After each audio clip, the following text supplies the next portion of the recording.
নবম শ্রেণীর সকল শিক্ষার্থীদের জানাই এ টু জেড লার্নিং স্কুলে স্বাগতম। আজকের ভিডিওতে থাকছে 2024 সালের বার্ষিক মূল্যায়ন পরীক্ষার ইংরেজি বিষয়ের সিলেবাস ও নম্বর বন্টন।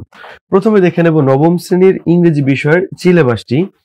Experience 6, the art of expressing comparison, পৃষ্ঠা 78 থেকে পৃষ্ঠা 96। এক্সপেরিয়েন্স 8, ইমাজিনেশনস, পৃষ্ঠা 109 থেকে 117। Experience 9, a journey through explanatory text, পৃষ্ঠা 118 থেকে 127। এটি হলো নবম শ্রেণীর ইংরেজি বিষয়ের সিলেবাস। মূল্যায়ন কাঠামোতে থাকছে ধারাবাহিক মূল্যায়ন 30% এবং সামষ্টিক মূল্যায়ন 70%। মূল্যায়ন কাঠামোতে থাকছে হোমওয়ার্ক 10 নম্বর, ক্লাস ওয়ার্ক 10 নম্বর, প্রজেক্ট ওয়ার্ক ও অ্যাসাইনমেন্ট 10 নম্বর, এই মোট 30 নম্বর। এখন আমরা দেখে নেব 100 নম্বরের লিখিত পরীক্ষার প্রশ্নের ধারা ও নম্বর বন্টন। বিষয় ইংরেজি, শ্রেণী নবম। এটি হচ্ছে লিখিত পরীক্ষা 100 নম্বর, সময় 3 ঘন্টা। রিডিং অংশে থাকছে 35 number. Text item will be based on 3 unseen passages. এই রিডিং 35 নম্বরের মধ্যে থাকছে এমসিকিউ 5টি, প্রতিটি পোস্টের জন্য 5 নম্বর করে, মোট 5 নম্বর। শর্ট অ্যান্সার কোশ্চেন্স 5টি প্রশ্ন থাকবে, প্রতিটি পোস্টের জন্য 2 নম্বর করে, মোট 10 নম্বর। ম্যাচিং 5টি থাকবে, প্রতিটি পোস্টের জন্য 1 নম্বর করে, মোট 5 নম্বর। আর্গুমেন্ট 5টি প্রশ্ন থাকবে, প্রতিটি পোস্টের জন্য 1 নম্বর করে, 5 নম্বর। কমপ্লিটিং টেবিল 5টি প্রশ্ন থাকবে, প্রতিটি পোস্টের জন্য 2 নম্বর করে, মোট 10 নম্বর। এই হলো রিডিং অংশের 35 number. Appreciating poetry 30 marks. Items will be based on 1 unseen poem. এই অ্যাপ্রিসিয়েটিং পোয়েট্রি 30 মার্কের মধ্যে থাকছে শর্ট অ্যান্সার কোশ্চেন্স 5টি, প্রতিটি পোস্টের জন্য 2 নম্বর করে, মোট 10 number. Identifying and explaining literary figures, এখান থেকে থাকবে ম্যাটাফোর, সিমিলি অ্যান্ড ইমেজারি। এখান থেকে থাকবে ম্যাটাফোর 3টি, সিমিলি 2টি, ঠিক এভাবে মিল থাকবে দিয়ে মোট 5টি প্রশ্ন থাকবে, প্রতিটি প্রশ্নের জন্য 2 নম্বর করে, মোট 10 নম্বর। রাইটিং এক্সপ্রেশন, এই রাইটিং এক্সপ্রেশনস অংশে থাকছে 10 নম্বর। এ পর্যায়ে থাকছে রাইটিং অংশের 35 মার্কস।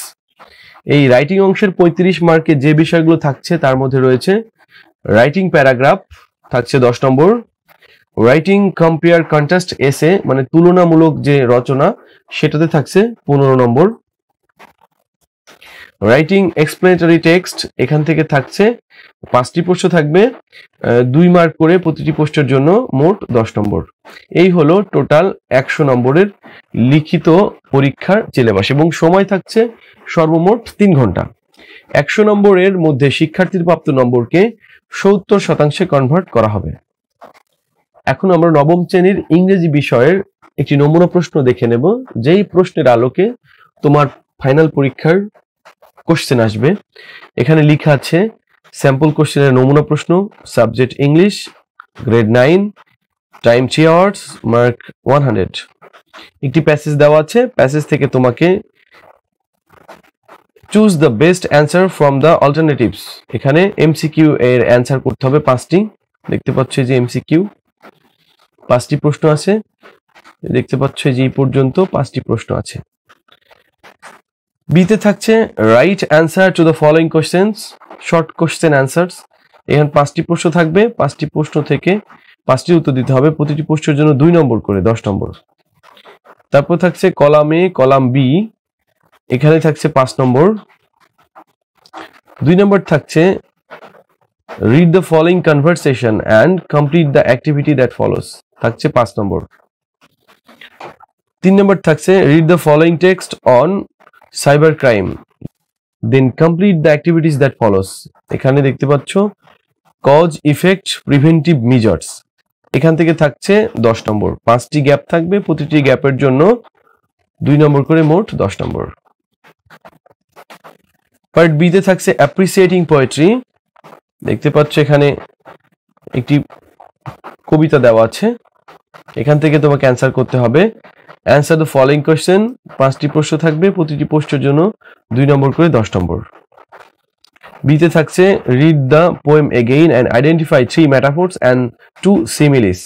এই যে 3 মেটাফোর্স অ্যান্ড 2 সিমিলিস আইডেন্টিফাই করতে হবে, থাকছে 10 number. Read the poem again and express your feeling, এখান থেকে থাকছে 10 নম্বর। পার্ট সি তে থাকছে রাইটিং অংশ, এখান থেকে থাকছে প্যারাগ্রাফ রাইটিং 10 নম্বর। 6 নম্বরে থাকছে দেখতে পাচ্ছ যে তুলনামূলক রচনা, সেটি now write an essay describing the Venn diagram, it not more than 250 words, থাকছে 15 নম্বর। এখানে দেখতে পাচ্ছ দেওয়া আছে গার্মেন্ট সেক্টর, আইটি সেক্টর, এই দুইটা তুলনামূলক রচনা লিখতে হবে। 7 নম্বরে থাকছে read the text and identify the elements and relevant examples of an explanatory text, then fill up following grid, 1 is done for you। এখানে একটি দেওয়া থাকবে, বাকিগুলো তোমাকে পূরণ করতে হবে, এখান থেকে থাকছে 10 নম্বর। এই ছিল 100 নম্বরের নমুনা প্রশ্ন।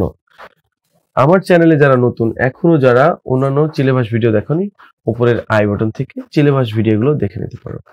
এতক্ষণ ধরে ভিডিওটি দেখার জন্য সকলকে ধন্যবাদ।